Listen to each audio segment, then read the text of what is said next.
Hello, everyone. Tony here. It's good to see you all. Hope you're having a good day. Mine was interesting, to say the least. I'll tell you what, this Mercury in retrograde stuff is for the birds. That combined with full moon or near full moon, lots of crazy out today, everywhere. But, you have this. Fortunately, it'll pass. As they say, this too shall pass. Tonight, I thought we would have a discussion of sorts, but I also have a new public domain illustration resource that I'm going to be sharing with you. It's pretty awesome, to be honest with you. I mean, it's pretty crazy. And then we're going to also get into a demo of sorts. I'll show you when I show you. You'll see. I don't want to give too much away. So let me give a formal introduction, I guess. Hello, everyone. Welcome to Expert Media Webinars. This is your host and teacher, Tony Laddig, the unshaven, glass-wearing dude. And hey, our hot tub works now. We just got it fixed today. The heating coil went out. So I'm an extremely happy person because we can use our hot tub again.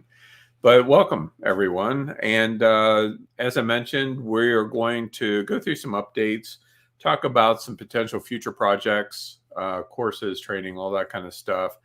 Some new public domain talk and a cool demo that we're going to be doing later on. And so that said, I'm going to make myself go away automatically, just like that. And let's get into what we have tonight. So one of the things that I kind of wanted to start off talking about was direction for my business. I mean, yes, I'm the head of my business and I have some very distinct ideas of things that I want to do or not do or so on and so forth. But I really appreciate your engagement, like in the Facebook poll. And really, my primary goal in creating new products is to address the goals and needs that you have, things that you may want to learn, things that might support you in your own business. I know that I teach a lot of things that other people don't teach. And a lot of other marketers that are out there, including many of my best friends, just promote other people more than promoting their own stuff. And I mean, that model works for them. And for me, I just prefer to constantly be creating. I love doing that. And so I don't want to waste anyone's time with things that I create. Including my own, of course, and to just create something for the sake of creating it. I understand. I've been at this a long time, 15 plus years, and I know that not every course is going to resonate with everyone, and that's almost by design because you're not all clones, and so some of you are interested in one topic but not really another, and so I'm interested in a lot of things apparently. But that said, I still want to create things that make sense, and with the recent Facebook poll, which many, if not all of you participated in, I really appreciate it. It revealed a direction that wasn't all that surprising. Art creation, AI art creation, and other art creation options kind of went back and forth and back and forth and back and forth between number one and number two, but that didn't surprise me. NFTs, number three, is art. Marketing of NFTs is basically art. And then public domain, AI audio creation, storytelling, social media for NFTs, step-by-step art creation software, 3D design.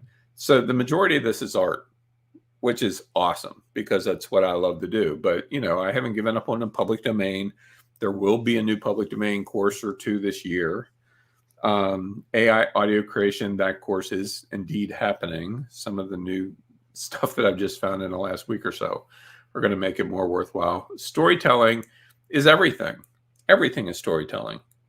You know, whether it's images or audio or books or doesn't matter. We're all telling stories. You know, the only way to not tell a story is to basically be dead. And none of us are. Last I checked. So I appreciate the feedback, and of course, we're going to be pursuing more art stuff. That's kind of what we're doing right now. Um, I haven't decided yet what's next. I'm thinking on some things.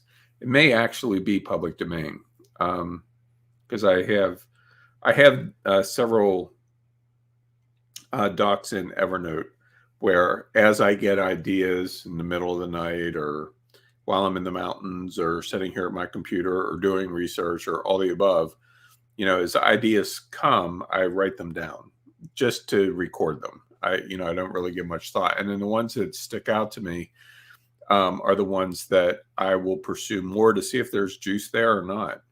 And usually there is. You know, I'm a pretty good researcher. But don't think that just because this list includes all of the topics here that I'm going to teach on all of these topics, because I may not. And I'll give you a really good example. So 3D design, something that I'm investing more and more time into myself for some reasons. I used to do a lot with 3D back, well, a little longer ago,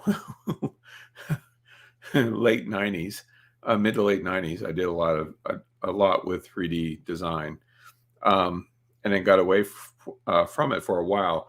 And it's something that I honestly want to teach, but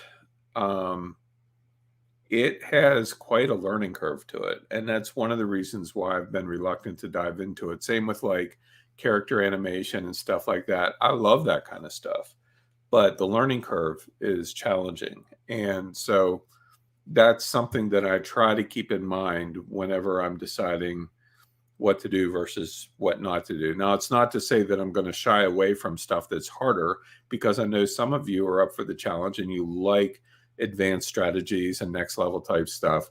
So, you know, I'm certainly well aware of that fact, but just know that I am always open and I always welcome any feedback, any input, anything like that that you think would serve you well with the direction that you want to go. I'm all ears. You know, I really want to, you know, to focus on things that help you and help me. Okay, so just keep that in mind. Some other ideas that I've been toying with, and there are no promises on these. They're pretty random in some cases. They're just some things that I've been thinking about. I may do them, I may not do them. I may do them this year, I may do them in 2 years. I don't know. But we'll get into those. Let me look here quick. Debbie says, too bad you can't take the hot tub with you on the road. Well, they actually make portable hot tubs, and we've been looking at them. Like, our hot tub is huge. And it was really expensive. I'd love to take it with me. We paid like 18 grand for it, because it's a 6-person hot tub and it's top of the line and all of that kind of stuff. But yeah, it just wouldn't work. I don't even think it would fit in any vehicle that we have or plan to buy. But we do have somebody that's interested in buying it. So there's that. And they're good friends. So whenever we're back visiting in the area, we'll still get to use it, except at his house.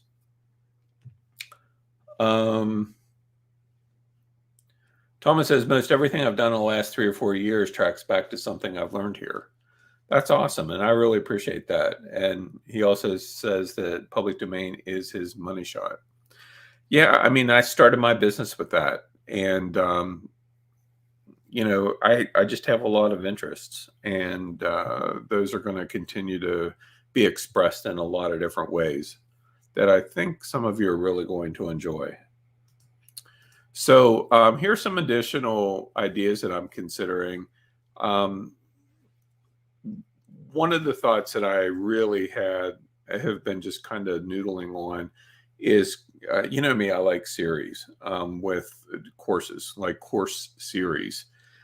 And that's why, Easy Book Illustrations has as many courses in that collection as it does. Hybrid Illustration Styles.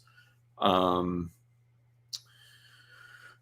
oh, what's some of the others? The Hacks series, public domain hacks, right? There's 18 courses in that, or 14 courses. So one of the new series that I'm thinking about, I'm calling the Creator Series, and it's all going to be exactly that, creating things. And I teach a lot on that topic as it is, but for whatever reason, with what I'm thinking, and I don't want to give it all away just yet, there's a different energy to it.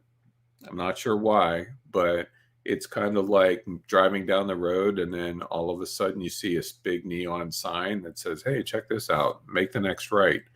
That's kind of how this is hitting me. Weird statement.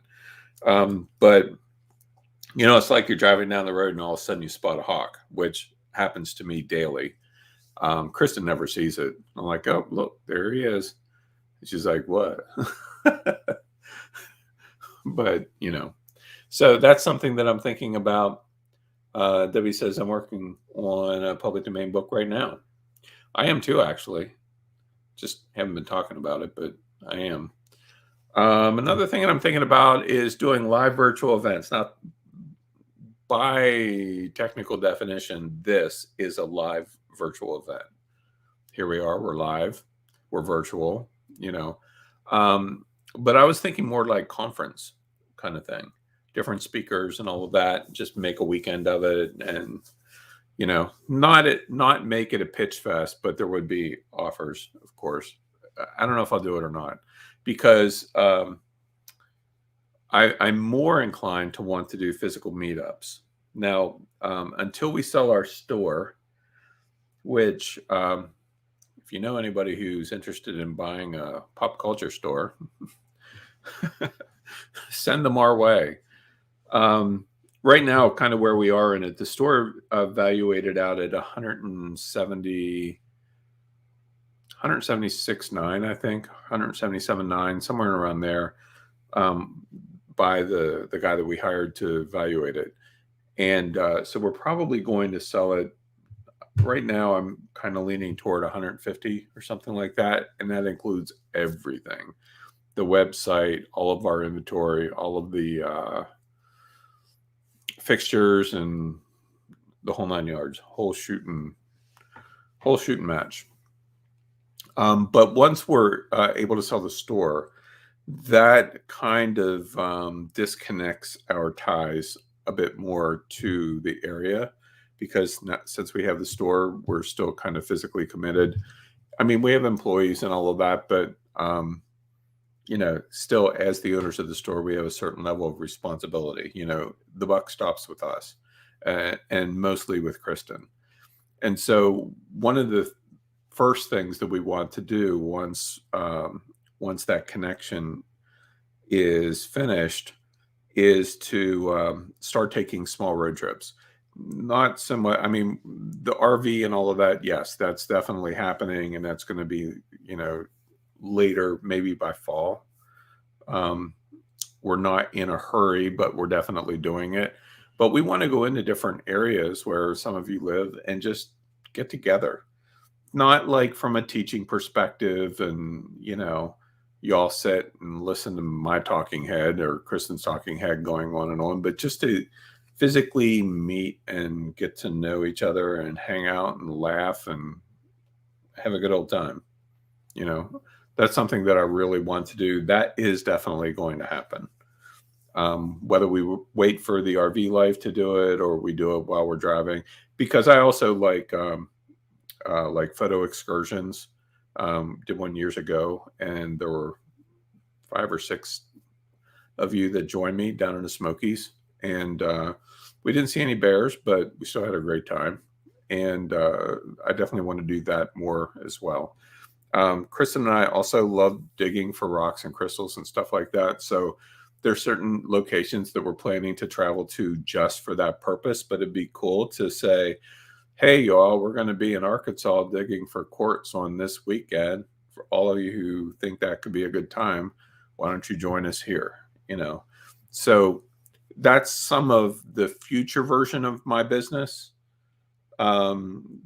is going to include some of those physical connections, because I mean, I often joke about how, uh, you know, I'm actually very much an introvert, uh, you know, so being around people on a very regular basis is draining for me. Like even when I spoke at events and stuff like that, it takes its toll on me mentally after a while. Whereas Kristen is energized by it.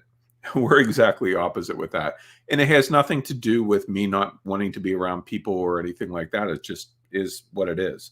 If you follow human design and all of that and what that all means and everything, I am a reflector. And because of being a reflector, there actually aren't a whole lot of us in the planet, but how we respond to energy is differently than somebody who's, like a generator or something like that. So, that doesn't change the fact that I still want to connect with people. And anyway, I'm also thinking about starting a Patreon channel. I've been thinking about this for a while. I just haven't been clear on what to offer there, if anything. And I'm still not 100%. But right now, I'm kind of leaning toward like behind the scenes stuff, because I have, those of you who have invested in like the 2022 Premier Access, there's that. So you get, all my courses and products and everything anyway with that. And then those of you who invested in Magical Bear, if any of you are here tonight, we haven't done a lot with that we've shared, but there's still a lot happening with Magical Bear. It's certainly not done. If anything, is still in the startup phase.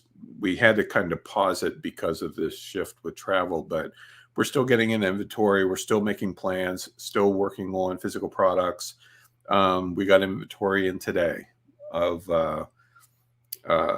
some pretty cool stuff. Like it was all selenite, except that some of it's engraved with like the chakra points and different things like that. It's pretty cool, actually. And so showing some different kinds of behind the scenes stuff, or just a more personal connection, is something that I've been thinking about. Oh, okay. BTS is behind the scenes, Val. Oh, Liz, yeah, you have Magical Bear Access. We're going to be working on some videos, hopefully this weekend, to upload to the members area for that, just because we've actually purchased a lot of inventory and got a lot more clarity and direction and stuff like that. So we're excited to share some of those new things with the Magical Bear folks. I've also been thinking about selling rights to some of my older courses, like private label rights. I mean, I've created over 400 courses, not to mention, all of the hundreds and hundreds of individual webinars like this one. And so I think it would be kind of cool to see what other people could do with some of my content. And so I've been thinking about it. I just haven't decided yet, because there's the whole, promoting it with my name and all of that kind of stuff. Like I haven't thought through some of those things yet. So there would maybe be some qualifiers on it. I mean, we don't know yet. I'm still just kind of, I'm still kind of thinking through that, but it's probably going to happen. I'm just, especially with some of the earlier public domain courses. Metaphysical courses. Believe it or not, that's actually a big part of what I do, and my own personal life and journey and all of that, from crystals and meditation and all of that kind of stuff is all part of my life. And so I've been thinking about maybe doing something more substantial in that area. One of the things that I've found in the years of teaching online is that we all need a reset in our lives, or we need to break through things, or gain insights to something that we've struggled with for years, or getting those emotional breakthroughs that help us go to the next level, like all of the real stuff that contributes to our success in our own personal life and our business life and all of that kind of stuff. But what I've also found is that while many, if not all, people that I've connected with through, you know, through my business and all of that, people will acknowledge, oh yeah, I need that. Whenever I've offered to teach on things like that in the past, the response has always been lukewarm, which I never really understood. It's like, forget all the step-by-step instruction on how to publish books and all that kind of stuff. If you don't have your shit together, you're not going to go anywhere. I mean, it's kind of like that. I experienced the success that I experienced because I figured out how to break through the crap that was holding me back. And that's still an ongoing process, trust me. I have the downloads to prove it. Seems like lately I've been getting, it's not scolding, but it feels like that sometimes, like, hey, I get called out on a very regular basis. So, you say this, but you're doing that. Why? Because I'm stupid. I don't know. You're not stupid. Okay. It's just on an ongoing basis. And so, I've shared before, but one of the things that Kristen and I do very, very regularly, and especially myself, like a typical day for me is usually 60 to 90 minutes of just being still and quiet, whether it's sitting in the mountains next to the stream or when you have ice and snow. It might be being on YouTube with a flowing stream or nature sounds or whatever with your AirPods. That's every morning. Every night we end our day with listening to meditative music at different frequencies for half hour to an hour. In the middle of that day, we may smudge pretty consistently, might do oracle card readings or whatever. And then in the midst of all of that, I'm also working on my business and everything. And so there's this constant effort of 3 to 4 hours per day that I invest into my mental and spiritual health.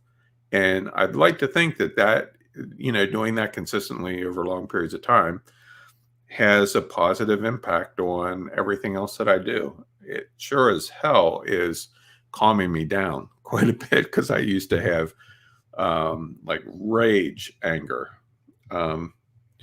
And most of that is gone. Once in a great while, it still shows up, but usually only when I'm surrounded by people who are being stupid, which South Central PA, it can be a moment by moment challenge.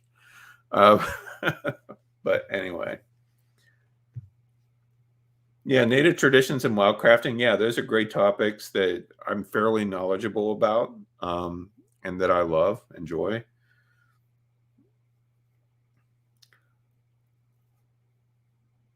Yeah, and Thomas brings up a really good point. If it turns out like some of the people on Warrior Forum do with your content, I'd nix that. And that's why I'm dragging my feet. Is because of that kind of crazy. And yeah, Gary says you don't have time to throw stones at every barking dog. Yeah, no kidding.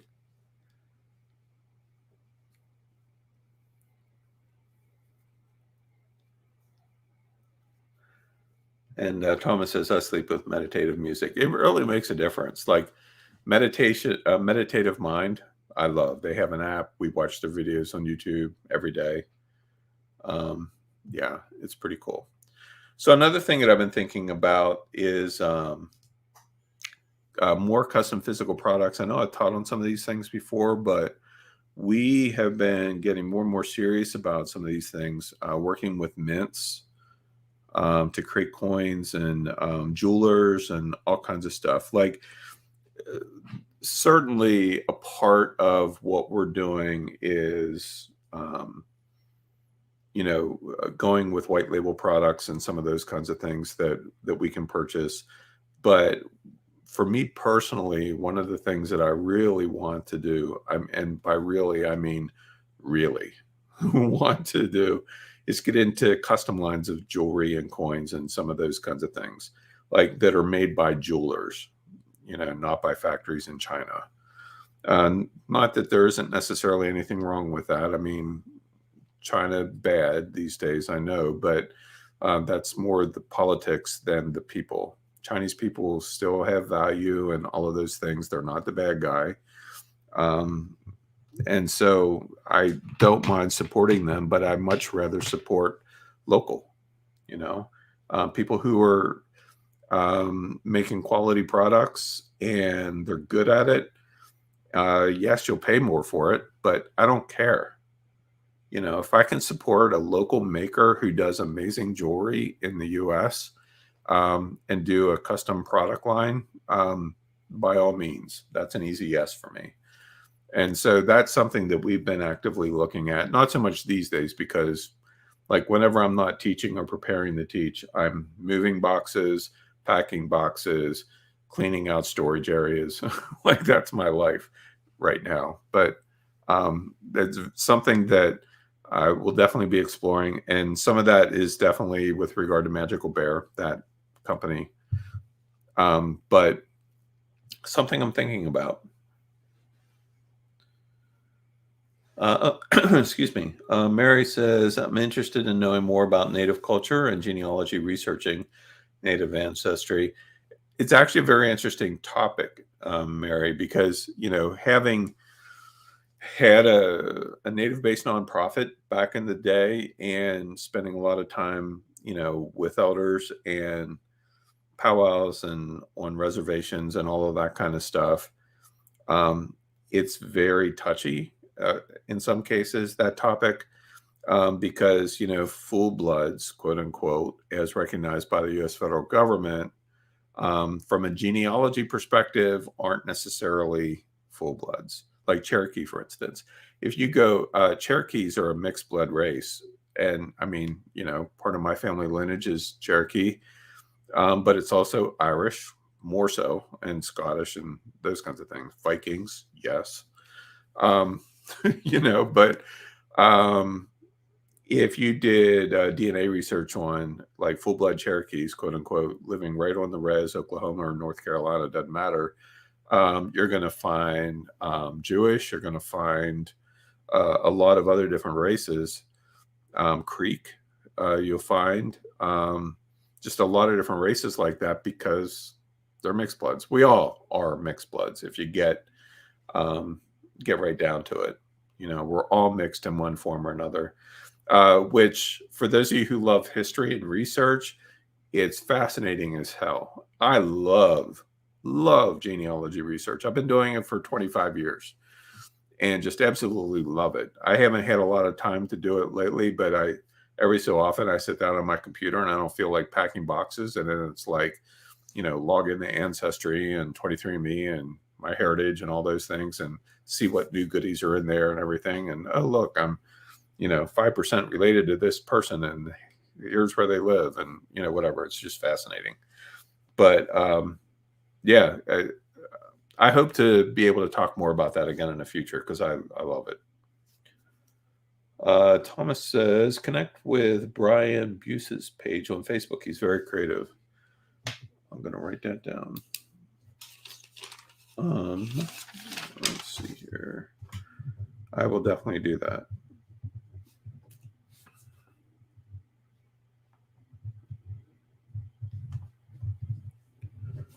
All right.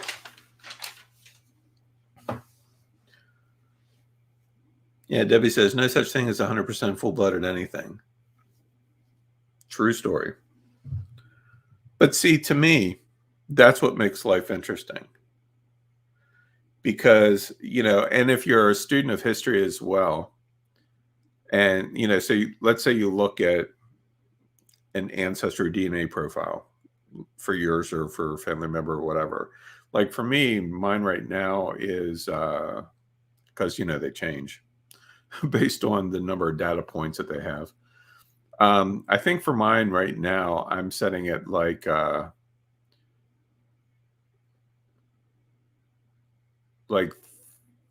36% English and Northern England, and then 24% Irish, and then a little bit less that's Scottish, and so on and so forth. And so, it's easy to go, oh, yay. There's German in there and all that kind of stuff. And so uh, you look at it and say, oh, yay, I'm English and Irish and Scottish. And that's all true. But whenever you bang that up against history, well, why is it that I'm only X amount Scottish versus X amount Irish or whatever? And you bounce it up against history and see like who invaded where and when, and how they interbred with the native people of that area, and then their children and grandchildren and so on migrated and then started intermarrying with this group of people, and you follow it down through 400 or 500 years, or in some cases even more. It's easy to see why, oh, I'm only X% of this, but a lot more of this. And to me, that's just really fascinating. So anyway, I digress. I could talk all night just on that topic, and we don't want to go there because I have case study to do. I've also been thinking about physical printed versions of some of my courses. Have them transcribed, clean them up, screenshots, all that kind of thing. I've been thinking about it. Doesn't mean I'm going to do it, and I may not, but it's something that has been in the back of my mind for a while. So that's just a few of the things. I may share some more on another episode. We'll see. But I'm always looking for different ways of expressing myself and my interests and curiosities. And if they are the types of things that align with where you feel that you're being directed to and heading, then it's a win-win to me. Exactly, Gary. Woohoo. All right. So next up, I want to share a new public domain resource. And I found out about this resource not from my own discovery, but from one of you guys, Bunny Smith, messaged me a couple of weeks ago, maybe a week and a half. I don't remember when. Say, hey, I don't know if you know about this, but check this out. And I was shocked, honestly, that this bit of content was released into the public domain. Just shocked. And the reason why is because it's a group of illustrations, and it's from one of my all-time favorite artists, somebody who's still alive, still creating art, all of that kind of stuff. And that is Jasmine Becca Griffith. She just released 625 of her illustrations that she's created from like 1999 up to present day into the public domain. And it just kind of blows me away. She does a lot of different types of products with her art. She's really well known for tarot decks and different things like that. But not only that, she's commissioned by like every major entertainment company you can think of, from Disney to, whoever. She just does a lot of cool, wonderful work, but it's very distinctive. She refers to her art as the Strangelings, which is probably why I'm drawn to it, because I'm weird that way. But the website where she's offering these downloads is downloads.strangeling.com. Now, you can download them all for free, and they are indeed in the public domain. So that means you can do anything you want with them. But I would encourage you to become a Patreon supporter, which is kind of how she's leveraging it a little bit. She's encouraging people to become a Patreon supporter because it helps her as an artist. But she's taking her own creativity and allowing other people to shape it and mold it into new ways, which is very brave as an artist, I think, especially a living artist. You don't see this a lot. And so I was like speechless, literally speechless for a while when I first discovered it. So, I would encourage you to not use her images as is. She mentions that as well. Yes, technically you can, because they're in the public domain, but I would encourage you not to. And so this is just a screenshot of the first couple images so that you can see her style. She does a lot with dragons and fairies and all of that, so you can figure out right away why I like it.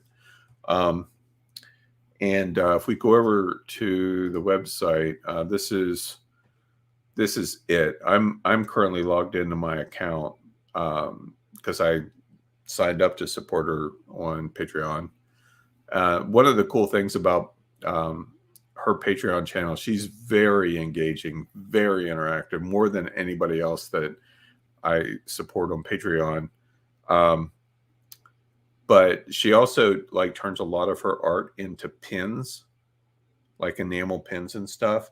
And so depending on the levels that you pick, you get pins in the mail every month. I have several on my desk here that I've gotten from her already. But basically how it works is, if you see an image that you want, like maybe you like this Dragonling Valentine, right? It says free to purchase. You click on it and it adds it to cart. Okay. You can go through and add as many as you want if, and if you click on the cart, you'll see that it's here. The price is $0. And when you hit free download, it gives you that information. Okay, like a download link. Now, I've already downloaded this, so I'm not going to do that again. But it's a very simple process. And there's a lot. I mean, 625 in the grand scheme doesn't sound like a lot of images. But whenever you start downloading them, which I don't have them all downloaded, I think I have maybe 125 of them downloaded right now. But there are a lot. There's 70 pages of illustrations, and there's a lot of really cool things. The art style overall is the same, but you can see how she's evolved as an artist over the years, which I think is really cool. But like, come on, how cute is that? So one of the I don't want to say challenges because that's not the right word, but one of the questions that you may have is, well, if she's already sold these illustrations as products and all of that, then what could I possibly do? Well, there's different ways of changing up an image. I've taught on a lot of that type of thing, that methodology of enhancing and changing different kinds of illustrations and everything. And so I thought that just to kind of give you an idea, and you may have noticed that I actually used one of her illustrations in the PDF that I created and mailed out over the weekend. So what I thought I would do is, for us here tonight, go through a case study to reinvent one of her illustrations using SDFX, which is the same software that I use to create the illustrations in the PDF that I mailed out over the weekend. And for those of you who have the course, there is a video that I just uploaded today that shows you some of the process, but I thought that I would share here as well. So just to kind of give you an idea from one of the illustrations in that PDF, this is an illustration that she did of Dorothy with Toto. Okay. And then this is what I created out of it. So it's, very much a vector-based illustration that was generated using SDFX. So what I'm going to do is launch that program. I've talked about this program a couple times now. It's pretty amazing. I love it. I use it pretty often. Oh,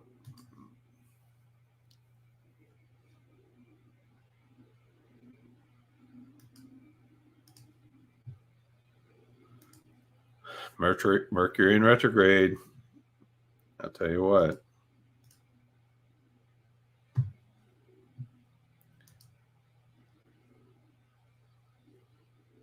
I've literally been using this program all week. Isn't that crazy? Just like last night when I was teaching last night.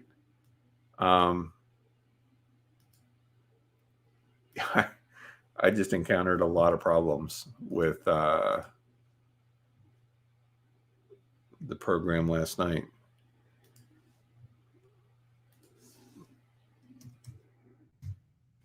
Let's try it one more time. I probably should have rebooted today because of last night's issues.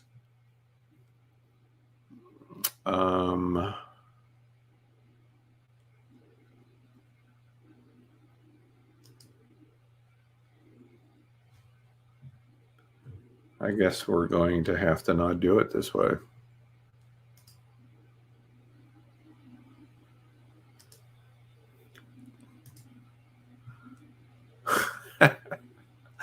That's awesome.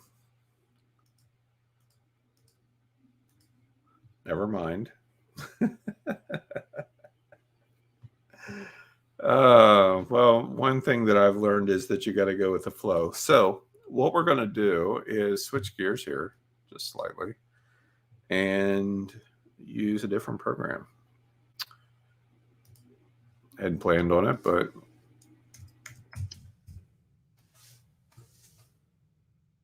process is the process.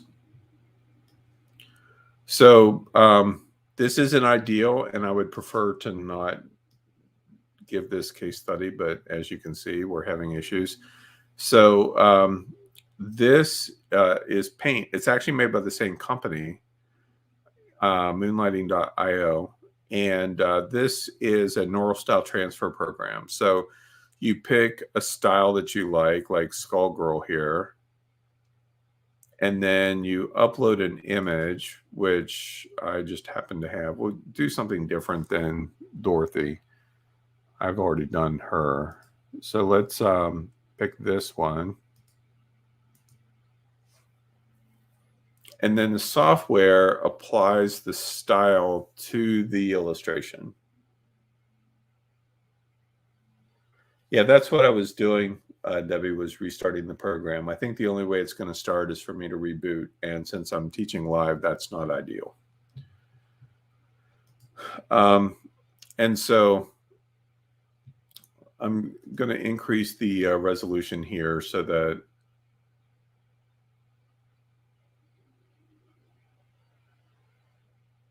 we can get a more detailed version. And let's try turning the brightness down a little bit.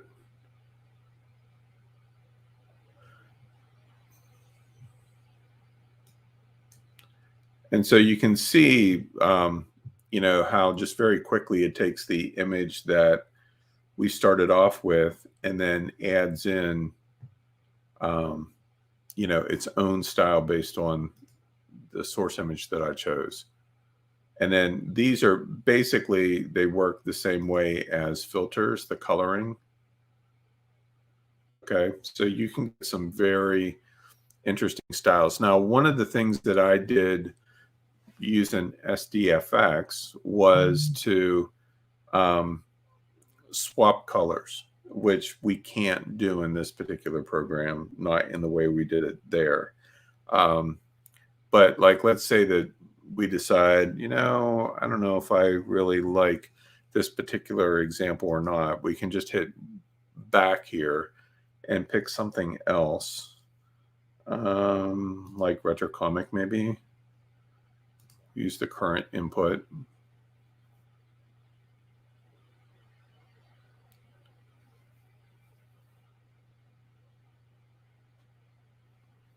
And so it completely restylizes the art, not in the same way that we saw before, but one of the things or that we saw in STFX, but you still get the idea of one of the ways that we can change and vary some of her art.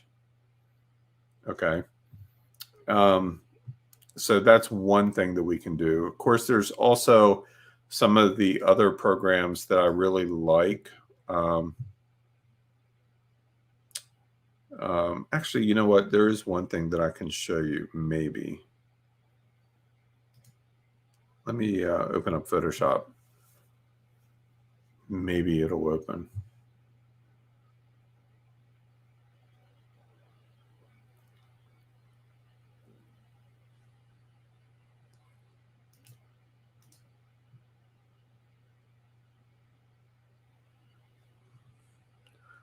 I don't remember if I saved the PSD files. That I don't think I did, but maybe we'll get lucky. Because if I have the PSD files, I can kind of show you what I did.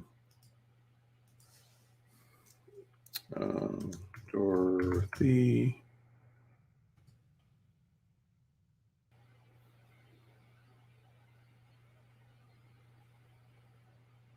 No, I didn't. But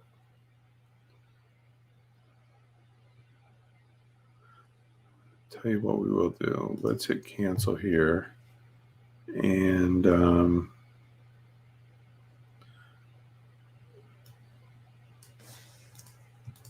going to open up this image and let's see, Dorothy, color 2. So one of the things that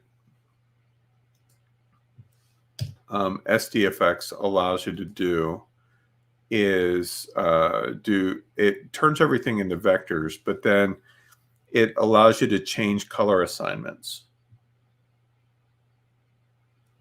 Okay, so like you can see here, I output with this color scheme where I used white, medium blue, and a dark blue, and then I substituted the white, which is more of a cream, with the red.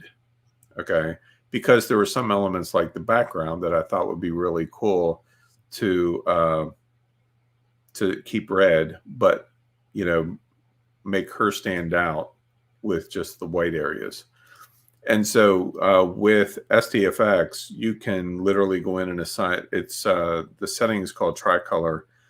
And so you can go in and set any 3 colors that you want and just see how it makes the image look. And then there's other controls that you have over the amount of detail and those kinds of things. I wanted 4 colors. And unfortunately, you can't do that in that program unless you do multiple renders. And so that's what I did. So I can show you this next part of the process, even though I can't show you the actual render itself or, creating the render itself. So I just, here in Photoshop, just took one, copied it, pasted it on the other. So now we have 2 layers of the same thing. And then simply create a mask just by clicking here. And then it comes down to just painting out or painting on the mask what I don't want to have with the cream, because that's the only thing that changes is the cream versus the red or whatever color you want to call that. So if I increase my my brush so that it's fairly sizable with hardness set at 100%, and black, which will make things disappear, like you can see. Then I can come into the image here and just be as creative or not as I choose, so I can just come in here and paint around. And if I want to save a little bit of time, I could actually just take the polygonal lasso tool, kind of just click around the image, except, you know, what's close to her.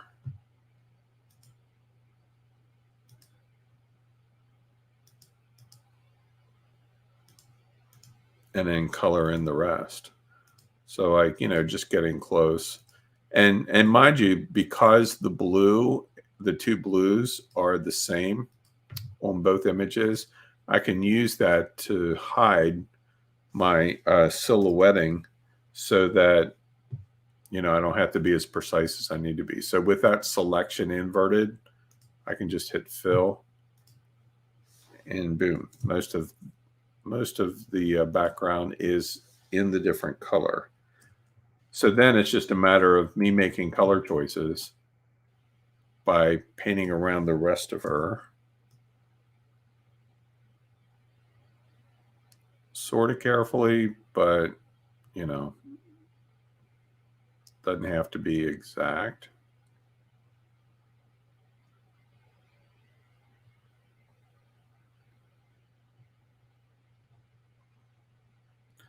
And I'm using a big brush too, so.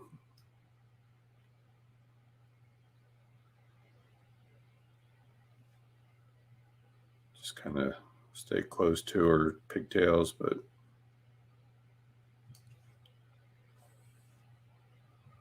actually, let me go with a smaller brush. Zippity doo dah.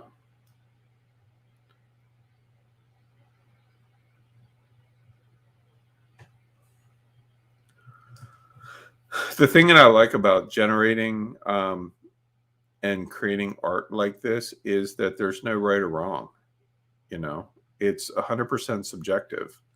And, you know, you may choose to use completely different colors. You may hate this color scheme. And that's okay. You're entitled to. For me personally, I like this color scheme a lot. I actually borrowed it from a retro style ad that I saw and just sampled all the colors. And that's what I used. But I mean, literally, the colors could be anything. I mean, maybe you like greens and purples. Maybe you like pink. Who knows? But so just kind of clean that up there. And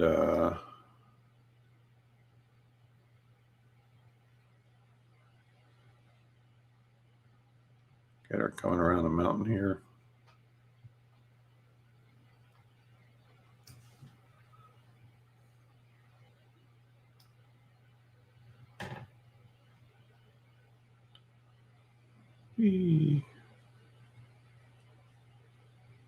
It takes a little bit of time, but in the grand scheme of things, it's not that bad.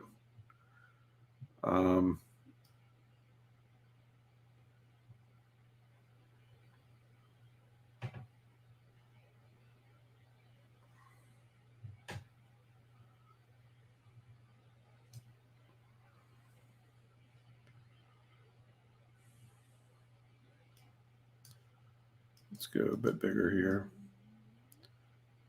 Go big or go home, they say. Of course, I already am home, so I don't know how that applies to me, but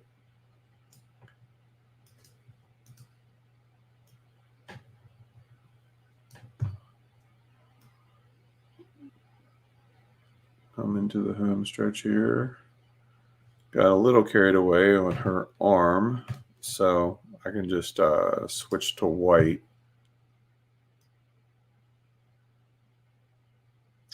And remove that from the mask.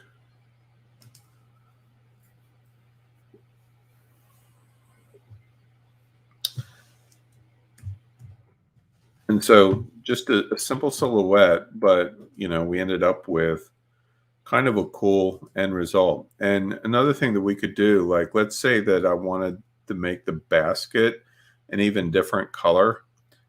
So I could make a copy of this image and then use hue and saturation, which is Command U in Photoshop to, you know, change up the color somehow.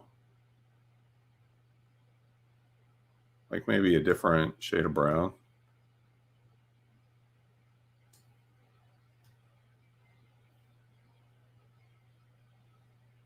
that's kind of related, but not.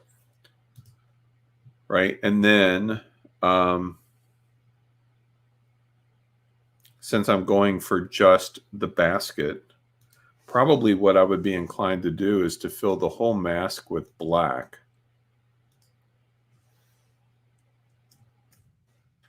And then just paint back in the areas that I want to reveal, like with the,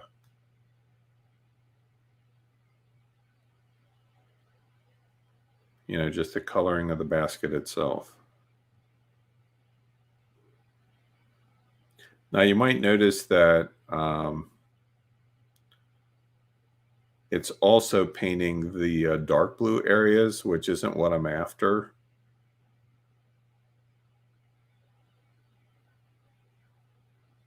But I'll show you how to fix that in a minute.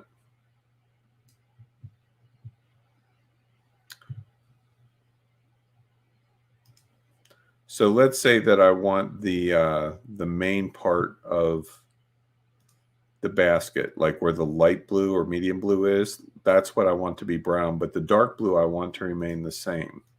So I'll show you how to fix that.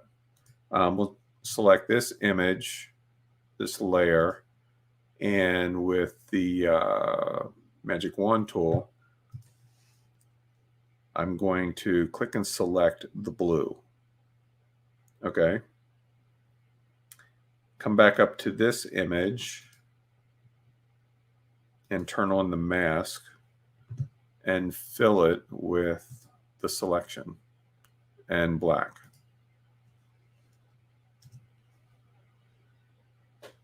So literally just like that.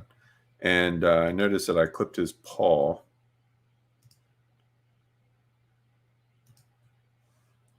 Whoops, wrong color.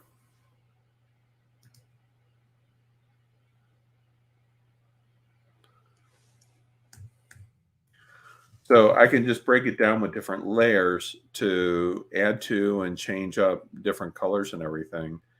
And,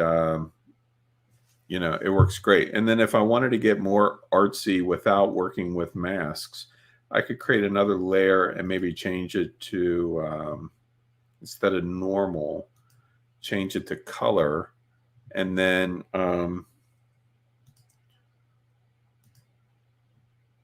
let's just randomly pick a darker thing here. And with the like a bigger paintbrush, just add in some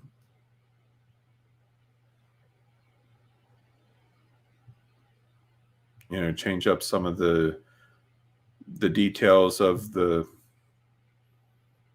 branches so that they're not all blue. Maybe some of them are the brown or whatever.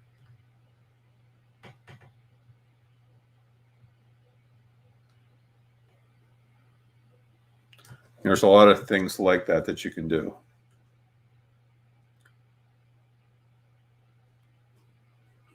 Just by experimenting. And so even though let's see if I can find the original here.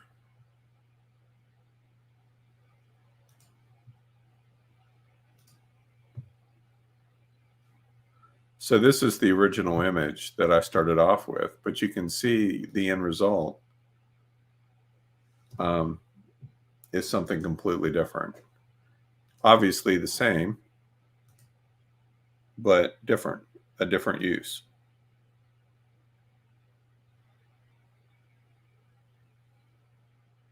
Yeah, if I was being detailed Marjorie, I would definitely change the basket handle and all of that for sure. I'm just demonstrating the possibilities, if you will. And technically, I mean, this area in between her arm and her pigtails or ponytails, whatever you want to call them, and this area right in here should also be in the orange. Easy way to do that is to just go to that particular mask layer, and with a small brush, just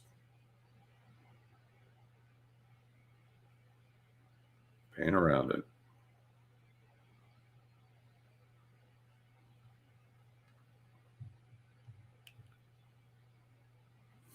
I'm just being sloppy.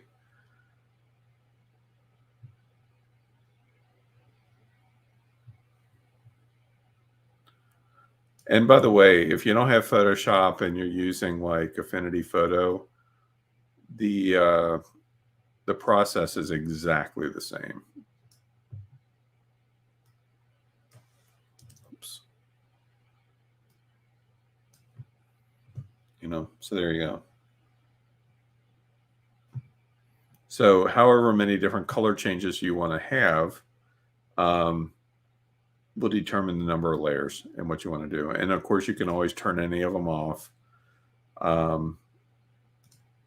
That's the beautiful thing about working with layers, is that you still have full control to go in and make changes later.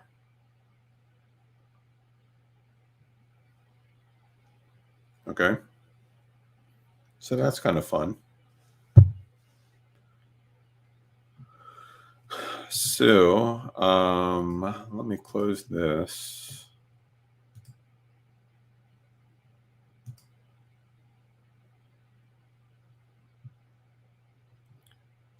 And free up our memory here.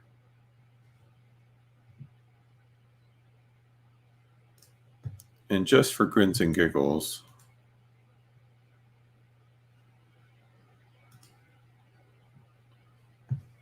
I'm going to close out my PowerPoint.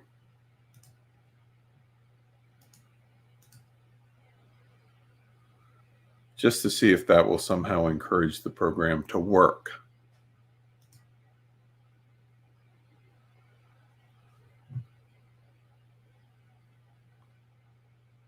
And it didn't.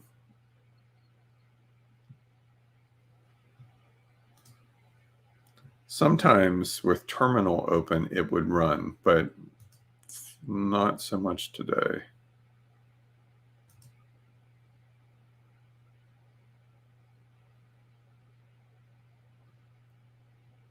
So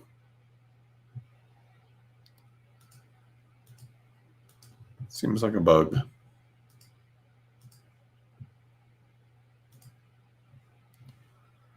So maybe another time.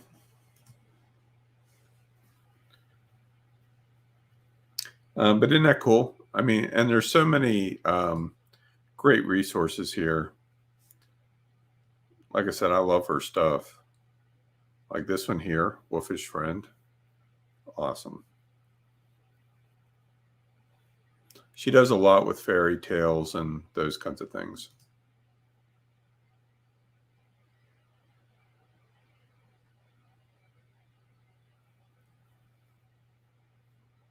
So you get the idea.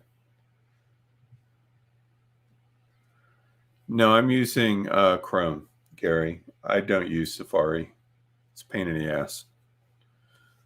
Honestly. Use anything but Safari.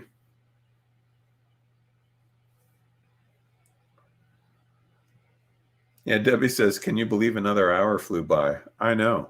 Isn't it crazy? And by the way, the methods that I just shared tonight, partially or otherwise, is just one approach that you can take for using these images. I'm taking a digital approach, but honestly, you could convert it into a line drawing, some of these illustrations, and, use a Glowforge, for instance, and burn it into wood. You could use it as a pattern for embroidery and embroider it. You could use them for tattoos. You could make stickers. I mean, on and on it goes. There's so many different things that you could use, and then sell them on Etsy, sell them at festivals, whatever the case may be. Yeah, make it a coloring book, which SDFX makes it super easy to do that, to turn into coloring books. Another program that I've taught on before is an app called Inkwork. And Inkwork does an awesome job of turning pictures into like coloring book outlines. I think that SDFX is probably better at it, but we can't look at that today. So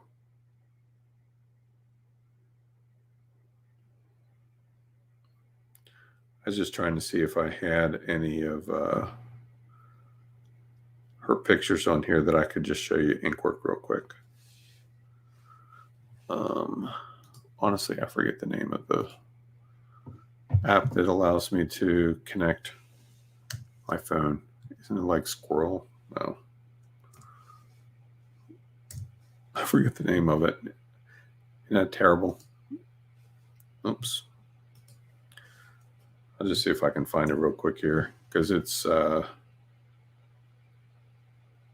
beautiful thing that's very, very fast. You know, and that brings me to another point. Don't overlook using apps instead of programs on your computer, because there's a lot of amazing apps that are available. I think I need to go through these and completely reorganize them. What am I looking for here?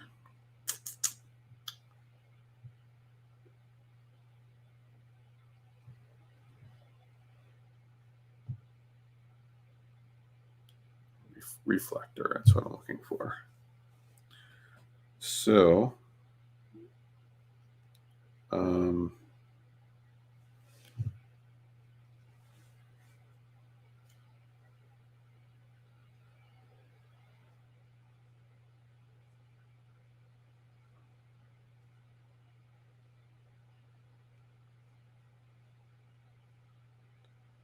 let's see here. We want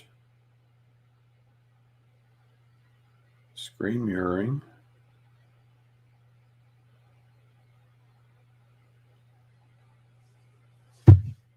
Ta-da. And we want Inkwork. And we need an image to play with.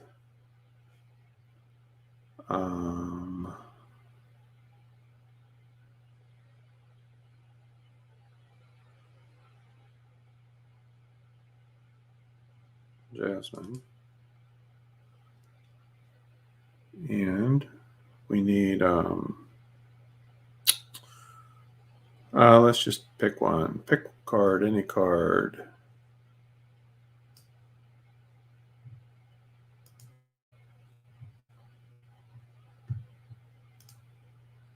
I'm going to need a second.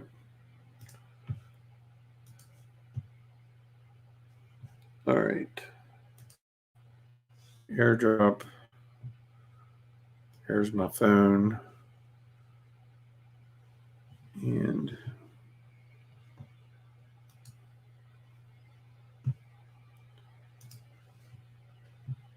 I appreciate y'all humoring me.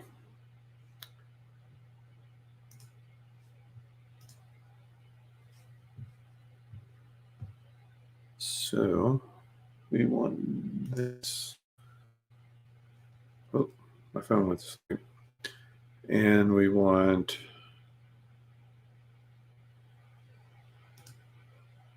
that's not going to give me a good end result.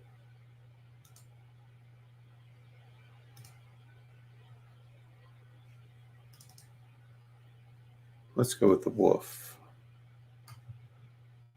I'll move that over to my phone here real quick.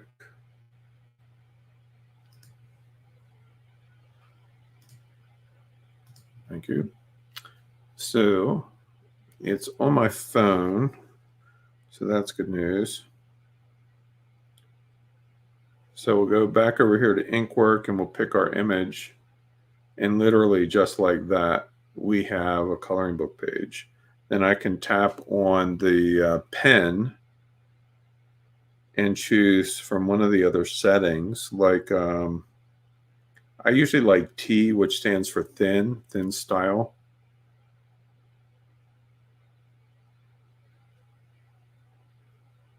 So original.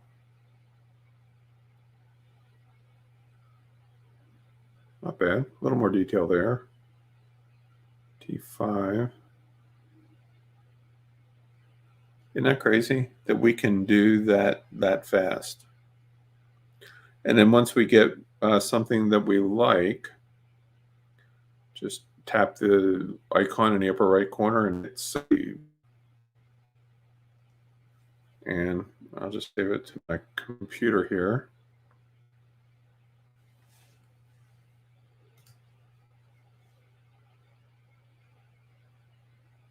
And there you have it. I mean, literally, it's just that simple. It's crazy. And then another app that I like is, what's it called? I have way too many apps on my phone. Oh, wait, I know where to look. I actually organized Ali. So if we go with library,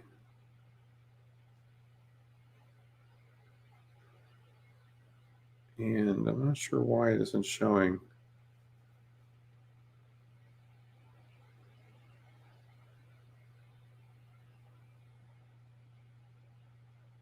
That's weird.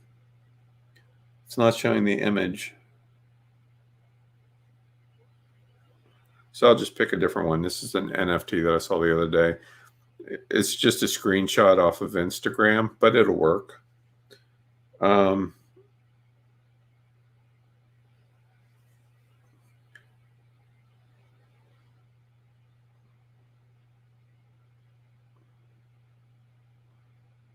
So then they have different styles that you can access just by swiping to the left or right. I like that one, which is pretty good for coloring pages.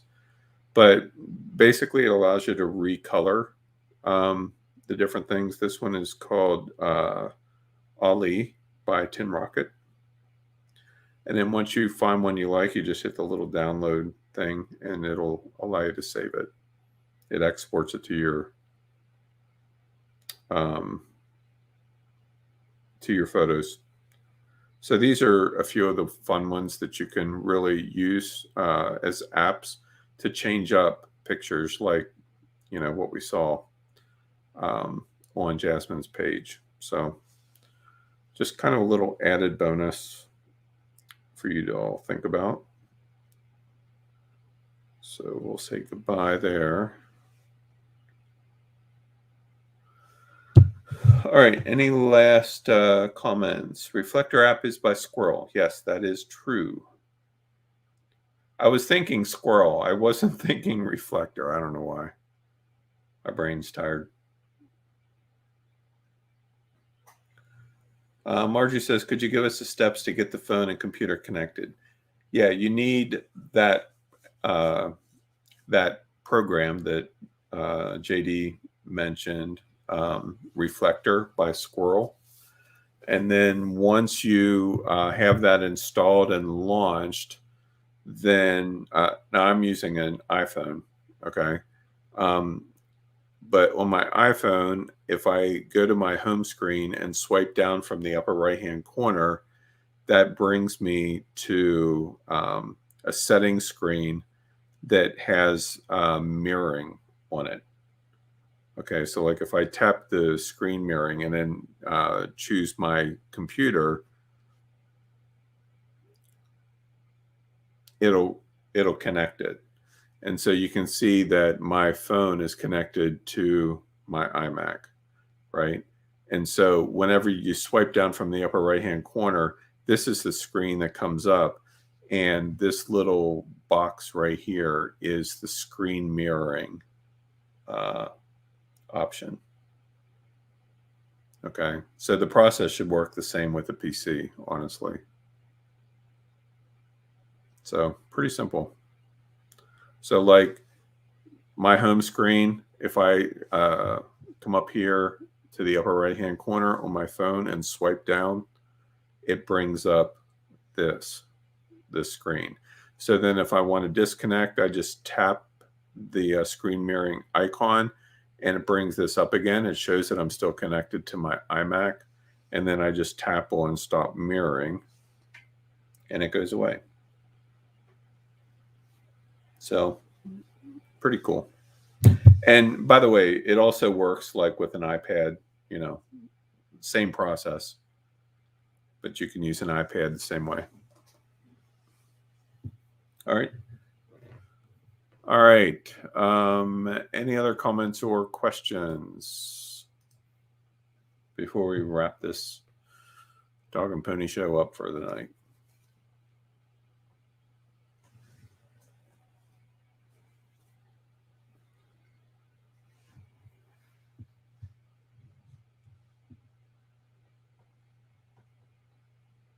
You're welcome, Marjorie.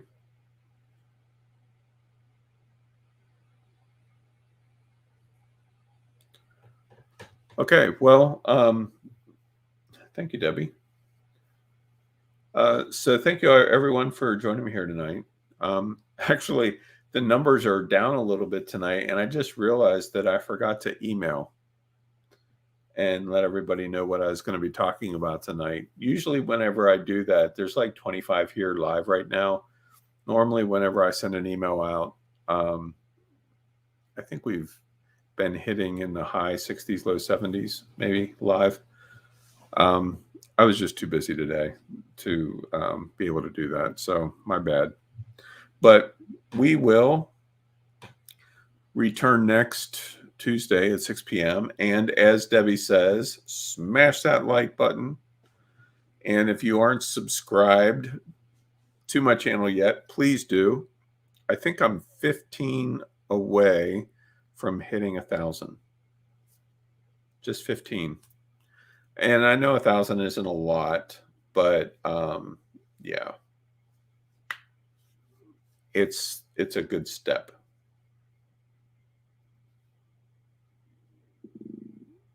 I'll just have you be my YouTube manager, Debbie. If you click on the ring, the bell, you get notifies whenever I upload new videos.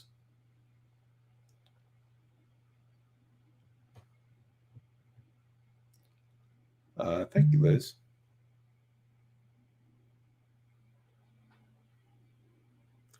So thank you all very much. Val says, can't wait to go play with some of these tools. Yeah. They're a lot of fun. Yeah, we haven't had any trolls so far, which is a good thing.